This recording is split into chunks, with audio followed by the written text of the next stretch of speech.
Welcome to this Zentangle Quickie. My name is Heather Hartwick Gladden. I'm a certified Zentangle teacher. And today we're going to take a look at the Tangle River from CZT Suzanne McNeill. Now, at the time of this recording, we are about less than a week out from Thanksgiving here in the U.S. And as I was looking through Tangles, this one jumped out into my head. Uh, and so did the song that goes with it.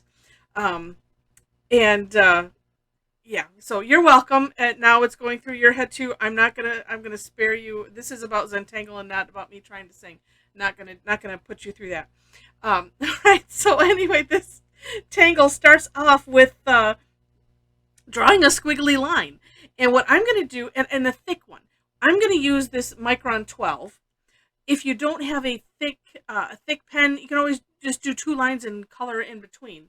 Um, and so make this, squiggly line kind of however you want. You can kind of have it, have the thing meander. It's all up to you, and which is nice because then it's another one of those. They're for real. Is no such thing as a mistake in Zentangle, especially for this tangle. All right, so once you are happy with your river, then taking a thinner pen, and I'm going to jump to the Micron 1, and then it is just Aura City. And so you can decide, and to Aura, let me interrupt myself and tell you, because sometimes I forget to do that. To Aura is just to outline, as you can see that I'm doing. So like I said, if you're new to Zentangle, you will hear that term a lot. And that is all we're just doing is outlining the contour. I always like to pick a distance, and I seem to kind of settle into a certain distance for whatever reason. And then we're just going to continue. So I'm just going to do one side at a time.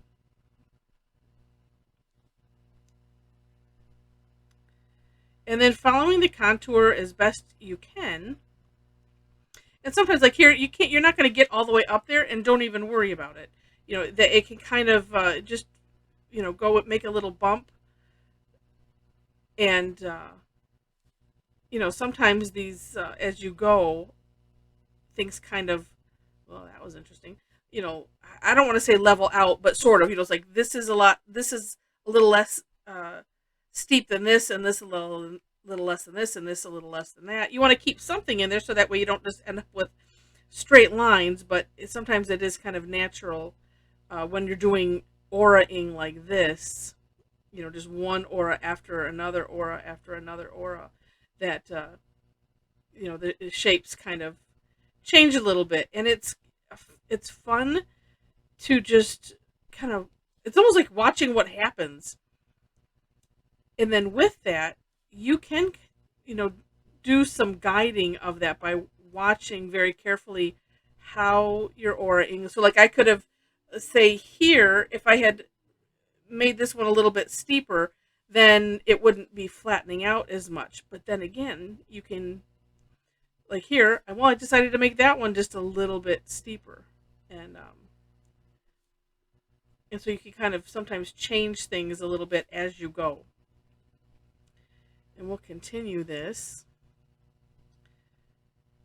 down this side. And I decided not to put a border on this tile. And so you could use this in any section of a tangle that you're doing, and just drawing a squiggly line through it, and and see what happens. All right, and then we go. Of course, when you get to the end, it's usually kind of just like that. Then and so here's what's neat. That kind of looks cool just like that, but we're gonna do the other side as well. And another neat thing besides the no such thing as a mistaken Zentangle concept that this one really exhibits, but also if you're looking for a tangle to you lose yourself into, so if you are using Zentangle kind of as it was designed to be, a a tool for meditation, or a mindfulness exercise, something like this is great because you don't have to think about it. And then too, you can just kind of go with the flow of how you feel initially, and then and it's still kind of a little bit of that as you're going, but we're just you're just uh, going over and over, and you just don't have to think about anything.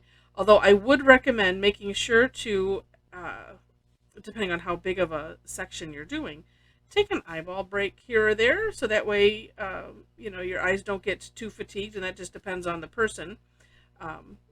Take a look across the room at something, and focus your eyes that way,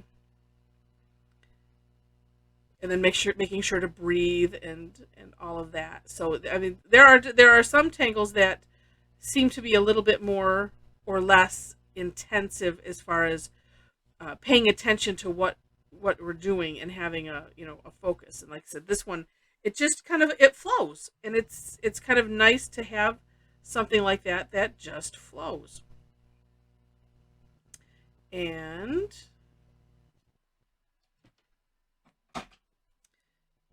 we'll just finish that here. And I'm adding some different curves here just because of the way my pen is handling the edge of this.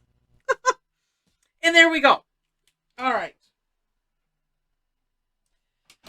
So then, let's see. You could leave it as this, which is neat in and of itself. And something else that you could play with, and I kind of guess I did a little bit without really thinking about it, like looking right here, where these are more separated, these curves. There's a greater distance, but then here, it's a little narrower. And I see some other places where I wasn't thinking about it, but you could do that more on purpose if you wanted to, and create some neat effects. Now, what I'm going to do is, like I said, you don't have to do any shading, but if you wanted to, that's a great place to just add a little bit of graphite. So just on those, where those bumps are, kind of like waves, sort of. And just gonna spread the graphite out. And I don't like to have a line, and I'm going really light. I wanted to try light first because I wanted to have it accentuate and not necessarily like take over is the best word I can come up with. and then I'm like, well, then we'll just see, and then you could always add more. So just kind of where I'm seeing those, those little waves. And sometimes, where is this at? Here. Maybe just a little bit there. Sometimes all you want is a little bit of an accent, and you maybe don't want, a great dramatic effect, just a little hint. So that's something that you can play with. And I'm scattering this out a little bit just because I don't want to have that that line, because since I was going this way, moving it into both sides of that, it was kind of creating a bit of a line. But that's kind of neat. Now, of course, can you use color? You could also, if you had an even thicker line, you could put graphite on either side of that and expand it out, this way.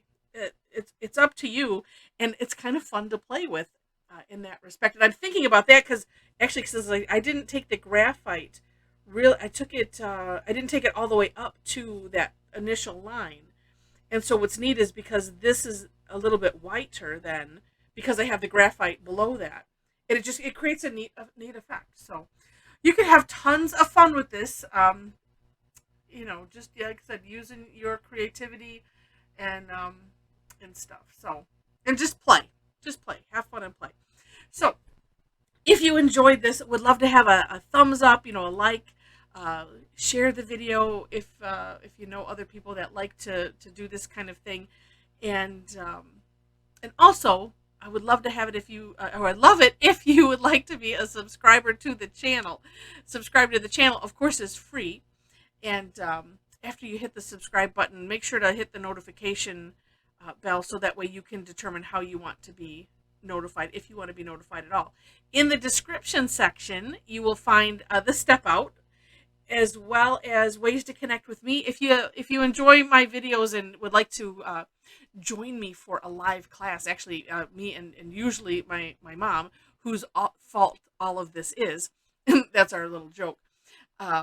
Would love to have you join us for online classes. I do a combination of free and paid. Information is on my website. That link is in the description below, as well as I think I have a link to the Facebook group, because we have a nice Tangle Addicts Facebook group going. We'd love to have you join us on there as well, and just having fun with tangling.